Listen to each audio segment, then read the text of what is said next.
Good evening. So I'm sitting by my window, work is done, and I wanted to make a video on a topic that has been on my mind for a while, but I haven't really had the drive or push to make a video about it because of, some other things that have been going on in my life. But I just realized that half of my window is open. I'm gonna have to close that. But, anyways, so basically, I was cleaning yesterday. Sunday is my day to prep for work because I work super early on Mondays, Tuesdays, and Wednesdays. And I found a picture of a community that I used to belong to.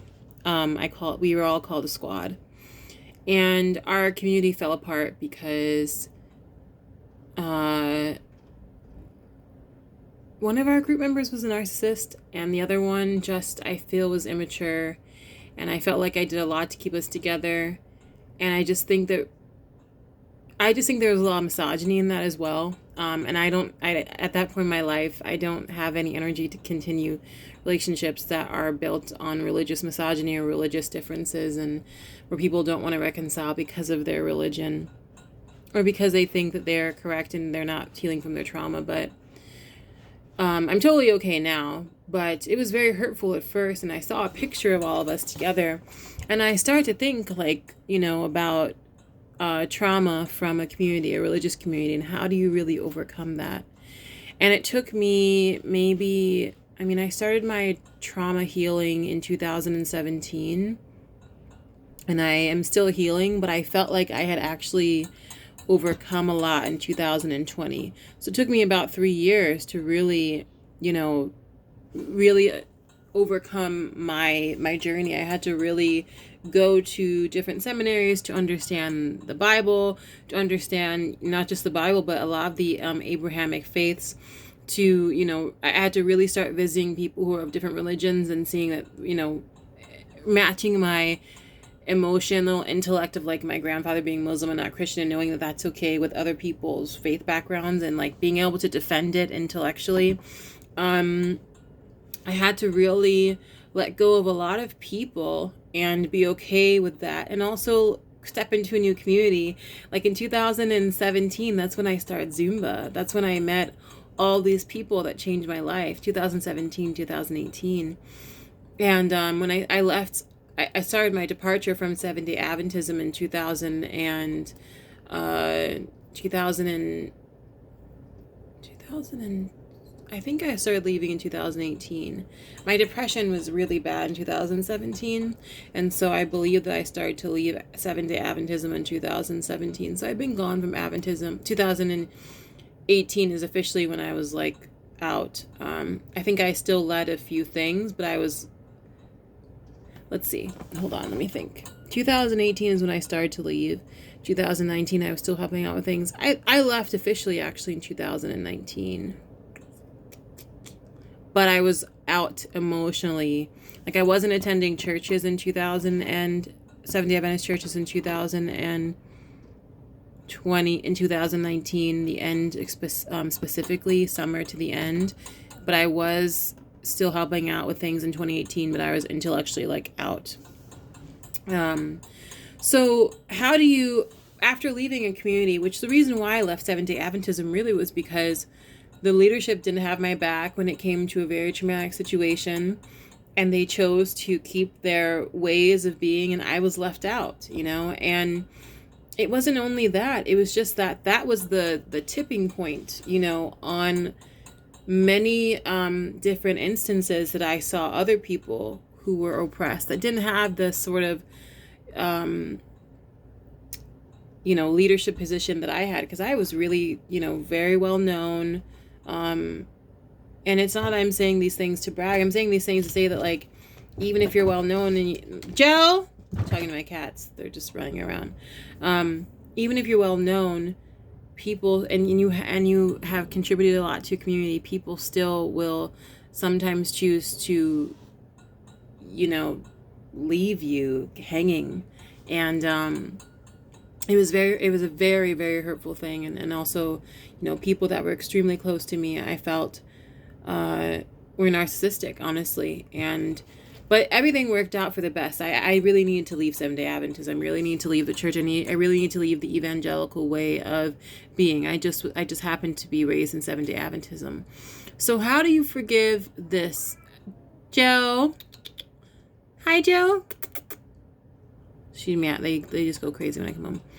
So how do you forgive a community that has hurt you so deeply? This is a question that I've always like had to get at. And the reason why I brought up the story of me cleaning and finding this picture is because I had to, like, I have gotten rid of a lot of stuff in my life that remind me of Adventism, that remind me of religious intolerance to other things of my life that I feel are okay. You know, I had to really cleanse my space, and I wasn't ready to get rid of that picture because I folded over the person that I disliked, and then I unfolded it, and I have a photo album. And I realized that I hadn't fully forgiven what happened, and I hadn't forgiven the person. So this is what you have to do to forgive a community, especially a religious community, is you just have to freaking move on. You just have to move on. And that's the simple way of putting it, but you have to know that nobody is allowed to treat you like shit.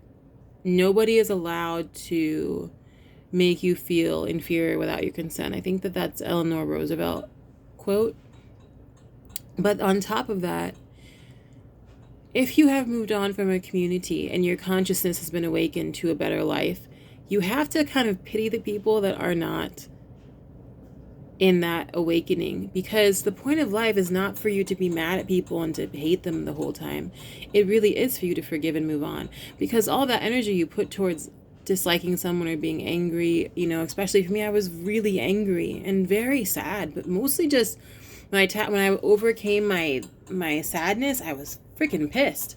And I didn't want to forgive because I was like, how dare these pastors and like people of leadership and theologians who have, you know, PhDs in theology and like, you know, MDivs and all this stuff, you know, how can they not understand these things and not stand up for the oppressed and for me? And I just thought to myself, you know, I don't want to be a part of this community that doesn't forgive. I want to move on. And I made a lot of mistakes along the way. I said some things that were really shitty for me to say, you know, because I was still trying to, in the process, I was still trying to hold on. So I was like, are you okay? I hate you. Are you okay? I hate you. Like, and I should have just moved on. But that was also my way of like, the ways of church that I had learned, where it's like God is forgiving, but then God's like, oh, everyone's going to hell, you know, but God's gonna forgive you, but then you're gonna go to hell if you don't do the right thing. Like, that was my mentality, and I realized like God doesn't want you to be an unforgiving person because it doesn't help the planet. So you have to just move on. You have to literally make yourself a new life. You have to get new friends. You have to, like, if you're going to be in another church, which I did, I worked in another church, and I'm in another church denomination where I don't agree with everything, but I attend. I found a very healthy community, and you have to ask yourself, like, what do you really want? I literally made a list of like, what do I want in the community? Why do I want to move on? How do I move on? You have to have good friends to replace your old ones. You have to have new memories to replace your old memories. Pots, they look so cute, but they're like crawling on everything. Joe.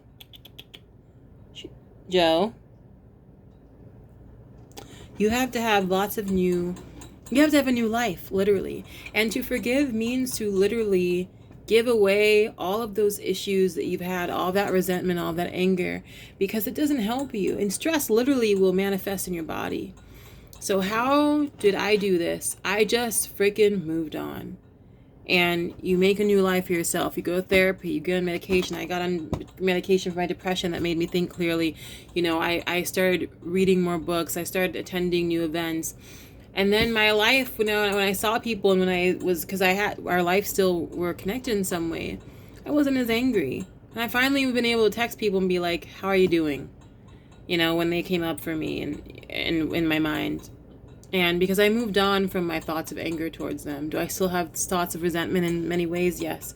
But for the most part, I've moved on. And you just have to do that, because it's not worth it to just stay stuck. You know, whether it's a church community, a person, or a situation, you have to just move on. Because life is too short for you to be angry all the time. Forgive, create a new life, and move on.